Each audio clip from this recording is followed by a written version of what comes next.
நீங்க வந்து விசிகால இருந்து விலகிட்டீங்க. அதுக்கு திருமாவளவன் என்ன சொல்றாங்க, அவர் வந்து துடிப்பான அரசியல் வந்து மாற்றத்திறனுக்கு ஏற்படும்னு நினைக்கிறாரு. ஆனா வந்து ஒரு கட்சியின் தலைமையின் கீழ் வந்துட்டு பிறகு அதுக்கு ஏற்ற மாதிரி அவர் செயல்படணும்னு சொல்லியிருக்காங்க. இதை பத்தி எப்படி பாக்குறீங்க?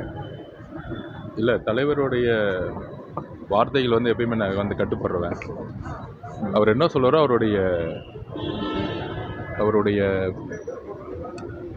வாழ்த்துக்களையும் அவருடைய அன்பையும்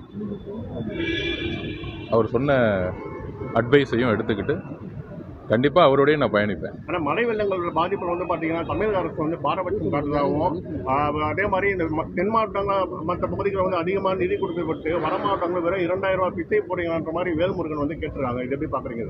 இன்னும் கொஞ்ச நாள் அவரையும் வந்து சங்கின்னு சொல்லிடுவாங்க. அதே போல் வந்து பார்த்தீங்கன்னா அரசியல் கூட்டணி நேரத்தில் தலைவர்களுக்கு வந்து மரியாதை தராங்க.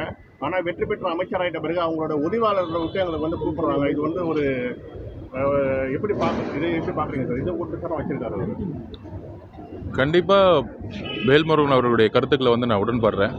இதற்காக தான் வந்து ஒரு குறைந்தபட்ச செயல் திட்டத்தை உருவாக்கி எதிர்காலத்தில் வந்து ஆட்சியிலையும் பங்கு அதிகாரத்திலையும் பங்குங்க என்கின்ற ஒரு விஷயத்தை எல்லா தலைவரும், அதுவும் முக்கியமாக கொள்கை தலைவர்கள் எல்லாருமே ஒரு புதிய அரசியலை உருவாக்கணுங்கிறது தான் என்னுடைய குறிக்கோளாக இருந்துச்சு.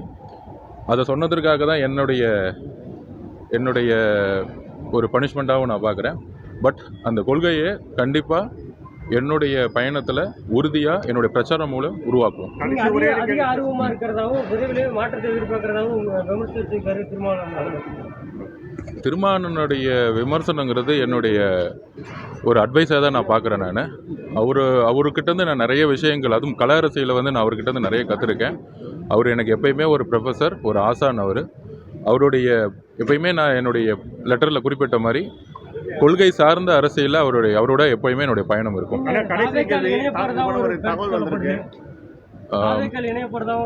இல்லை, இன்றைக்கு வந்து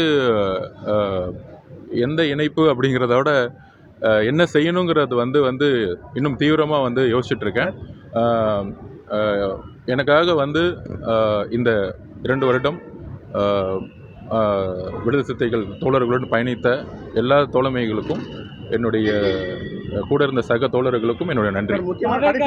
அதே போல வந்து பாத்தீங்கன்னா நீங்க வந்து பிஜேபியோட பி டீமா செயல்படுறீங்கன்னு சொல்லிட்டு நிறைய இன்னைக்கு வேல்முருகன் பேசியிருக்காரு, அவரும் பி டீமு. அது மாதிரி நிறைய பேர் இருக்காங்க. உங்களுக்கு சாம்சங் தொழிலாளர்களுக்காக போராடினா நீங்கள் வந்து உங்களை நக்சலைட்னு சொல்லுவாங்க. மழை வெள்ளத்தில் வந்து மக்களுக்கு வந்து சாப்பாடு கிடைக்கலன்னா உங்களை வந்து சங்கின்னு சொல்லுவாங்க. அரசியலுக்கு வந்து பிரச்சார களத்திலிருந்து ஒரு முழு நேர அரசியல்வாதியாக வரும்பொழுது என் மீது ஏற்படக்கூடிய சந்தேகங்களுக்கு வந்து கண்டிப்பாக என்னுடைய பயணத்தில் தான் பதில் சொல்ல முடியும். அது வந்து நம்ம வந்து பெரியார் அவர்கள் மீதும் அம்பேத்கர் அவர்கள் மீதும் பல சந்தேகங்கள் எழுப்பும்போது அவருடைய வாழ்க்கை பயணத்தில் தான் வந்து அதுக்கான பதிலை சொல்ல முடியும். யார் விமர்சிக்காங்களோ அவங்களுக்கு நம்ம பதில் சொல்கிறத விட நம்மளுடைய பயணத்தின் மூலயமா பெரியார் அவர்களுடைய கருத்துக்களையும் அம்பேத்கர் அவர்களுடைய கருத்துக்களையும் அண்ணாவுடைய தேர்தல் அரசியலையும் புதிய மாற்றங்களையும் கொண்டு வரதுக்கான ஒரு பயணத்தை வந்து உருவாக்கும் பொழுது மக்கள் அவருடைய நம்பிக்கை முழுவதுமாக கிடைக்கும் என்கிற நம்பிக்கை எனக்கு இருக்கு. எதிர்கால பயணம்ங்கிறது வந்து கூடிய விஷயத்தில் பத்திரிகையாளர்களோடு சந்தித்து நான் வந்து கண்டிப்பாக சொல்லுவேன். இதுதான் என்னுடைய நன்றி. வணக்கம்.